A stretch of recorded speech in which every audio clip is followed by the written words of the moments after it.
Bulletin మనం breaking news చూస్తున్నాం. భద్రాచలంలో నాన్ స్టాప్గా వర్షం కురుస్తోంది. తెల్లవారుజామున మొదలైన వాన ఎడతెరిపి లేకుండా కురుస్తోంది. కుంభవృష్టి కారణంగా జనజీవనం స్తంభించిపోయింది. పట్టణంలోని వర్షపు నీరంతా రామాలయం చుట్టూ చేరింది. భద్రాద్రి రాముడు ఆలయం పరిసరాలు చెరువుని తలపిస్తున్నాయి. ఏకంగా అన్నదాన సత్రం విస్టా కాంప్లెక్స్ ప్రాంతంలో మోకాళ్ల లోతు నీరు చేరింది.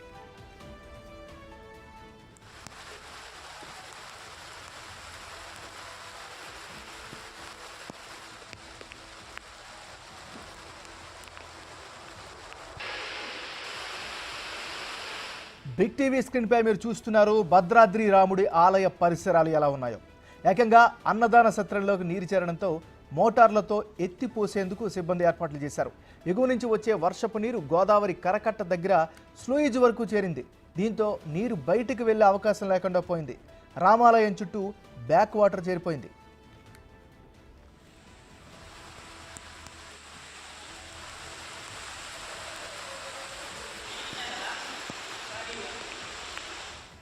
భద్రాచలంలో నాన్ స్టాప్గా వర్షం కురుస్తోంది. తెల్లవారుజామున మొదలైన వాన ఎడతెరిపి లేకుండా కురుస్తోంది. ఇక ఇదే అంశానికి సంబంధించి మరింత తాజా సమాచారాన్ని మా రిపోర్టర్ భాస్కర్ అందిస్తారు. భాస్కర్, చెప్పండి. గత 2 రోజుల నుంచి కూడా కురుస్తున్న వర్షాల వల్ల కూడా పంట ప్రాంతం మొత్తం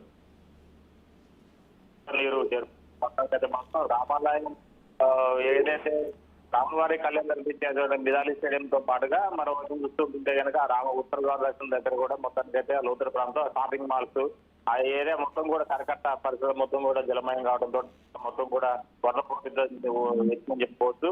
ఇప్పటికే అక్కడున్న స్లూయిజ్ ద్వారా కూడా బాహుబలి మోటార్లు ఏర్పాటు చేసి వాటి అన్నింటి గోదావరిలోకి ఆ వరద నీరు మొత్తం పంపిణీ చేసిన నేపథ్యం అయితే నెలకొని ఉంది. మరోవైపు మాత్రం ఇప్పటికే అంటే గోదావరి కరకట్టకి ఎత్తు పెంచిన నేపథ్యంలో మరోవైపు మాత్రం శుభాసాగర్కి వెళ్ళి కూడా మొత్తానికి రౌండప్ చేసుకుంటూ పోయారు. మొత్తం గోదావరి ఒకవేళ 70 అడుగులు వచ్చేసారా ఎలాంటి ఇబ్బంది లేకుండా ఈ విధంగా ఇప్పుడు రాష్ట్ర ప్రభుత్వం చర్యలు చేపట్టిన తరుణం. అయితే వర్షానికి కురుస్తున్నటువంటి నీరు మొత్తం కూడా భద్రాచలం లోతట్టు ప్రాంతం అంటే బస్టాండ్ పక్కల నుంచి కావచ్చు, అదేవిధంగా అంబేద్కర్ సెంటర్ నుంచి కూడా అంతా ఎత్తైన ప్రదేశం కాబట్టి లోతట్టు ప్రాంతం ఉన్న రామాలయం వీధిలో మొత్తం కూడా ఈ వరద నీరు చేరుకోవడంతో అక్కడ ప్రాంత ప్రజలకు కావచ్చు, అదేవిధంగా షాపింగ్ నిర్వాహకులు కూడా ఇబ్బంది నెలకొని ఉంది. అయితే అధికారులు మాత్రం ఎప్పటికప్పటికే వర్షపు నీరు మొత్తాన్ని కూడా బయటకు తరలించే విధంగా ఏర్పాట్లు చేయడం జరిగింది. ఇప్పటికే ఆ పరిసర ప్రాంతాల్లోనే 4 స్లూయిజుల వద్ద కూడా బాహుబలి మోటార్లు ఏర్పాటు ఆ వాటర్ మొత్తం కూడా గోదావరి నదిలోకి పంపిణీ చేస్తున్న నేపథ్యంలో.